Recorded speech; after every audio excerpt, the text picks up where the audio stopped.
वो दोशीज़ा, वो खूबसूरत लड़की मेरे ख्वाब में आ चुकी थी। मैंने उससे जब उसका नाम पूछा तो उसने दिल लुभा लेने वाली आवाज़ और एक अजीब से अंदाज में उसका नाम बताया। उसका नाम था ज़ारा। मैं आपको बता नहीं सकता, उसकी खूबसूरती कोई इंतहा न थी। इतनी हसीन व जमील और इतनी ज़्यादा अट्रैक्टिव थी कि मैं उसके पास खिंचा चला जा रहा था और वो मुझसे दूर होते जा रही थी। मैं जितना उसके करीब जाने की कोशिश करता वो मुझसे दूर जा रही थी। पता नहीं वो मुझे लुभा रही थी, ललचा रही थी या फिर मेरे साथ कोई मजाक कर रही थी। मुझे समझ नहीं आ रहा था कि ये कौन है। मैंने उससे पूछा तुम कौन हो? तो कहने लगी तुम्हें नहीं दिख रहा मैं कौन हूँ?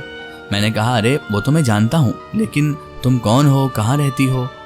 मैं उससे बातें किए जा रहा था लेकिन वो मुझे कुछ भी सही जवाब नहीं दे रही थी। कहने लगी मैं इस दुनिया में रहती हूँ, मेरा घर एक दरख्त के पास है। मैंने कहा कौन से दरख्त के पास?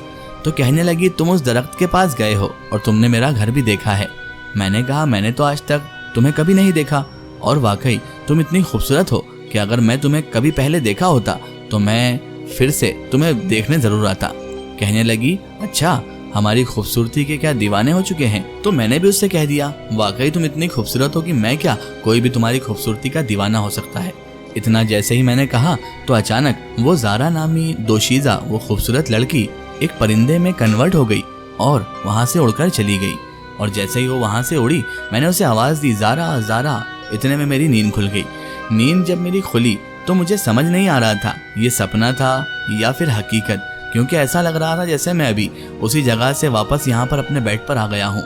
ज़ारा की खूबसूरती का अक्स मेरे जहनो गुमान में अभी भी था और मेरे आंखों में उसका चेहरा घूम रहा था।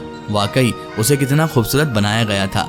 नींद से जागकर भी मैं उसे भूल नहीं सकता था। ज़ारा का चेहरा था जो कि एक ऐसा अक्स था जिसने मुझे पहली ही झलक में दीवाना बना दिया था। लेकिन यहाँ पर ताज्जुब की बात यह थी दोस्तों कि मुझे अपने आसपास ऐसा महसूस हो रहा था जैसे कोई बहुत ज़्यादा इत्र लगाए हुए मौजूद है। मुझे इत्र की इतनी खतरनाक खुशबू आ रही थी, ऐसी फ्रेगनेंस मुझे महसूस हो रही थी जैसे मानो कोई इत्र की शीशी या परफ्यूम की शीशी फूट कर गिर गई हो और पूरे कमरे में उसकी महक हो गई हो। समझ नहीं आ रहा था कि आखिर इतनी ज़्यादा खुशबू कहाँ से आ रही है। मैंने अपने पास रखा हुआ पानी का गिलास पिया। पानी का गिलास पीने के लिए जैसे ही मैंने पानी का गिलास उठाया तो गिलास के अक्स में मुझे मेरे पीछे कुछ नजर आया। मैं अचानक घबरा गया, पीछे मुड़कर देखा तो वहाँ कोई भी नहीं था। फिर मुझे अचानक खिड़की की आवाज़ आई। देखा तो खिड़की खुली रह गई थी। मैंने सोचा कि हो सकता है मैंने इसे खुला छोड़ दिया हो, तो मैं उठकर उसे लगाने गया और जैसे ही पलटा तो एक साया मुझे फिर से उस पेड़ के करीब वाला ही नजर आया और मुझे छूता हुआ वहाँ से निकल गया।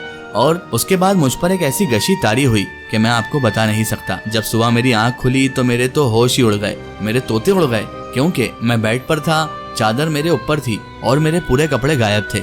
मैं घबरा गया कि मैं तो कपड़े पहनकर सोया था, लोअर टी शर्ट मैंने वियर कर रखी थी, आखिर मेरे कपड़े कहाँ गए? कपड़े उठाने के लिए जैसे ही मैं आगे बढ़ा तो मेरी नज़र शीशे पर पड़ी। शीशे पर मेरे गले पर किसी के नाखून के निशान थे और ऐसे निशान थे जैसे किसी ने मुझे नोचा हो। उसके बाद जैसे ही मैंने अपने सीने पर निशान देखे तो मैं तो हक्का बक्का रह गया। ऐसा लग रहा था मानो जैसे ये कोई सपना हो, क्योंकि मेरे सीने पर किसी के काटने के निशान थे। मैं बहुत ज़्यादा हैरान रह गया था। समझ नहीं आ रहा था कि ये मेरे साथ क्या हुआ है और मुझे इतनी वीकनेस महसूस हो रही थी, ऐसी कमज़ोरी महसूस हो रही थी जैसे रात भर मैंने हल चलाए हों या फिर काम किया हो। अजीब सी कमज़ोरी मुझे महसूस हो रही थी और मुझे समझ नहीं आ रहा था ये मेरे साथ क्या हो रहा है। मैं घबरा गया। मैंने फ़ौरन कपड़े पहने और सीधे नहाने चला गया। नहाने गया तो वाकई मुझे बहुत ज़्यादा कमज़ोरी लग रही थी और इतना मुझे सुस्तपना लग रहा था कि मैं आपको बता नहीं सकता। बहरहाल मैंने रोज़ की रूटीन के मुताबिक अपना बैग उठाया और सीधे निकल गया अपने काम पर। सीधे मैं अपने काम पर गया। आज काम में भी मन नहीं लग रहा था। ज़ारा का चेहरा रह रहकर मेरे सामने आ रहा था और बार बार मुझे उसका वो खूबसूरत और हसीन चेहरा दिखाई दे रहा था। काम करते वक्त जब मैं खो जाता तो मेरे साथ वाले मुझसे कहते आजम भाई कहाँ खोए हुए हो, आज लगता है तबीयत ठीक नहीं है। मैं उनसे कहता नहीं मेरी तबीयत तो ठीक है, लेकिन थोड़ी देर बाद फिर मैं ज़ारा के अक्स में खो जाता तो फिर से वो यही बात दोहराते। मैं भी परेशान था कि आखिर ऐसा कौन सा हसीन व जमील चेहरा है वो जो मेरी नज़रों से जा ही नहीं रहा।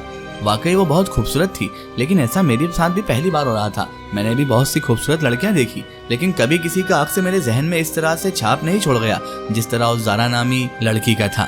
समझ नहीं आ रहा था कि अब क्या किया जाए और क्या ना किया जाए। बहरहाल मैं शाम को थका हारा जब घर पहुंचा तो आज मुझे भूख भी नहीं लग रही थी।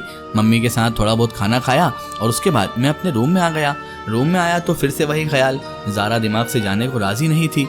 बहरहाल जैसे ही मेरी नींद लगी, आज फिर से ख्वाब में मुझे ज़ारा दिखाई दी। आज वो मुझसे बातें कर रही थी और मेरे बहुत करीब खड़ी थी। मैं जैसे ही उससे बातें करने लगा, अचानक उसको ना जाने क्या हुआ कि उसने मुझे करीब कर खींचा और उसकी सांसें मेरी सांसों से टकराने लगी। मुझे भी नहीं पता कि मैं ये हकीकत में कर रहा था या ख्वाब में, लेकिन ज़ारा ने मुझे वहीं पर ख्वाब में किस कर लिया। अब उसने मुझे किस किया तो मैं कौन सा अपने आप पर काबू रख पाता।